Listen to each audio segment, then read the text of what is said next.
ہم حق کے ہتھوڑے باطل کے دماغ پر مار کے اس کے دماغ کو ریزہ ریزہ کرتے، ہم کرتے۔ حق کا ہتھوڑا باطل پر، غرور پر، بدعملی پر لگتا ہے، آخر لگتا ہے اور خاتمہ کر کے اس وجود کو بکھیر دیتا ہے جب حق کا ہتھوڑا لگتا ہے۔ اللہ تعالیٰ نے بدر میں یہ غرور بتایا، تکبر بتایا، ادھر سامنے عاجزی والے، انکساری والے، بغیر کپڑے لباس والے، کرتے نہیں ہیں، پاؤں میں چپلے نہیں ہیں، ہاتھوں میں ڈنڈے ہیں، ایک گھوڑا ہے، چند ایک تلواریں ہیں، آئے تھے چلو قافلہ ہتھے چڑھ جائے گا، یہ قافلے ہمیں بھگا کے ہمارے گھروں پر قابض ہو گئے ہیں، چلو کچھ مال ہمارا واپس آ جائے گا۔ اللہ نے کہا آؤ میں تمہیں زندہ رکھنا چاہتا ہوں دلیل پر، دلیل پر، اور جب موت آئے تو موت بھی دلیل پر ہے، حق پہ مرو، حق پہ زندہ رہو۔ کافروں سے میں ٹکروانا چاہتا تھا، تم مال چاہتے تھے، آج میں حق کو حق ثابت کرنا چاہتا تھا۔ یہ اللہ تعالیٰ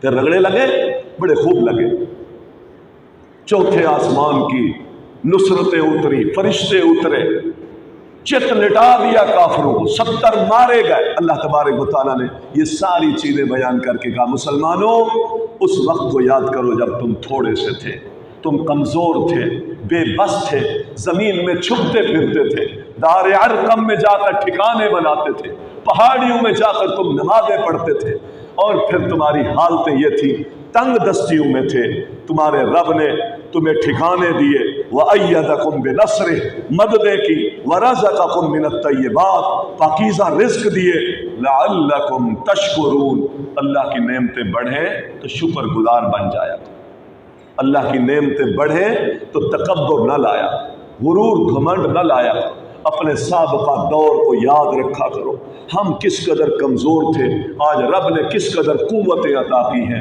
یہ سارے مار کے اللہ تبارک و تعالیٰ نے بیان کر کے یہ بات بیان کر دی۔ اسی طرح اللہ تعالیٰ نے اس میں آخری جو مار کا بیان کیا وہ حنین کا بیان کر کے مسلمانوں نے دیکھا فتح مکہ کے بعد 12,000 ہے، پتہ چلا اب ہم سے کوئی نہیں لڑ سکتا، ہم سے کون ٹکرائے گا، ہم پر کون غالب آئے گا۔ اللہ اکبر۔ اللہ کہتے ہیں اعجبتکم کثرتکم تمہاری کثرت نے تمہیں گھمنڈ میں مبتلا کر دیا۔ جب عاجزیاں تھیں تو 313 1,000 پر غالب تھا، اور جب ذہن میں یہ بات آ گئی ہم زیادہ، ہم ایسے، ہم ایسے، تو اللہ تبارک و تعالیٰ نکلے مکہ سے آگے حنین کے اندر وادیاں تھیں، گھاٹیاں تھیں، پہاڑیاں تھیں، اور پھر فجر کا وقت تھا، مسلمانوں کا 12,000 کا لشکر چل رہا تھا، اور حنینیوں نے وہاں پر پوری گھاٹیوں میں چھپ کر ایسی گھات لگا رکھی تھی، ہر جگہ پر گھات لگا رکھی تھی، بڑے تیر انداز تھے، بڑے نشانہ باز تھے۔ ادھر سے اللہ تعالیٰ نے ان کو اس گھمنڈ کا نتیجہ بھی تو دکھانا تھا۔ اذ اعجبتکم کثرتکم فلم تغنی عنکم شیئا پھر تمہیں کوئی چیز نفع نہیں دے سکی، اچانک انہوں نے حملہ کیا، لوگ تتر بتر ہوئے، کوئی پہاڑیوں سے اوپر، کوئی نیچے، جانور بھاگے، اونٹ بھاگے، ایسے منتشر ہوئے کہ کسی کو کسی کا کوئی خیال نہ تھا، کس قدر وہ اونٹ، جانور، گھوڑے بھاگ رہے تھے، کوئی سنبھالنے والا نہ تھا۔ ابو بکر تھے جو محمد مصطفیٰ کے ساتھ کھڑے تھے، عمر تھے جو محمد مصطفیٰ کے ساتھ کھڑے تھے، علی المرتضیٰ تھے جو محمد مصطفیٰ کے ساتھ کھڑے تھے، عباس تھے جو نبی صلی اللہ علیہ وسلم کے ساتھ کھڑے تھے۔ اچانک تیروں کی بچھاڑ تھی، ہر طرف سے حملے تھے، مسلمان بھاگ رہے تھے۔ عبداللہ سیدنا عباس کہتے میری آواز بہت بلند تھی، اس وقت پھر میں نے لوگوں کو پکارا، او کی کر کے درخت کے نیچے موت پر بیعت کرنے والوں، وہ حدیبیہ والوں، وہ بدر والوں، احد والوں، نبی کے ساتھ وفاداری کے بیعتیں کرنے والوں، ادھر آؤ، والرسول یدعوکم فی اخراکم، آوازیں گئی۔ پھر ایسے مسلمان پلٹے، حدیث میں آتا ہے مسند احمد میں، جیسے گائے اپنے بچے کی طرف پلٹتی ہے۔ پھر اللہ تبارک و تعالیٰ فَأَنزَلَ اللَّهُ سَكِينَتَهُ پھر اللہ نے اپنی سکینت اتاری، وَأَيَّدَهُ بِجُنُودٍ لَمْ تَرَوْهَا فرمایا تمہاری کثرت نے فتح نہیں دی، اللہ نے ایسے لشکر اتارے جن کو تم دیکھتے نہیں تھے۔ پھر اللہ نے مال غنیمت دیا، یہ سارے سلسلے اللہ نے بیان کر کے ہمیں سمجھایا، گھمنڈ نہیں، تکبر نہیں، آگے بڑھنا چاہتے ہو تو انکساری، عاجزی، خشوع، خضوع، اللہ کے سامنے چھوٹے بن کے رہو گے تو انشاءاللہ دنیا میں اللہ بڑا بنا دے گا، اور دنیا میں اگر تکبر کی راہوں پر چلو گے تو پھر اللہ رسوا کر دے گا۔ اللہ سے دعا ہے اللہ تعالی ہمیں کتاب و سنت کے احکامات پر عمل پیرا ہونے کی توفیق عطا فرمائے۔ اللہ تعالی آپ کو بھی بہت ساری برکتیں دے، میری آپ کے لیے خصوصی دعائیں ہیں۔ اللہ تعالیٰ آپ کے دین میں، ایمان میں، صحت میں، رزق اور معیشت میں برکتیں عطا فرمائے۔ اللہ تعالیٰ کی بات کو سننے کے لیے آپ بے لوث ہو کر بیٹھتے ہیں، اللہ تعالیٰ آپ کی زندگیوں میں برکت عطا فرمائے اور ہر طرح کی عافیتیں عطا فرمائے، اور اللہ تعالیٰ ان اوقات کے ذریعے سے ہماری گردنوں کو جہنم سے آزاد فرما دے اور دنیا آخرت میں سعادت مند بنا دے۔ وما علیہ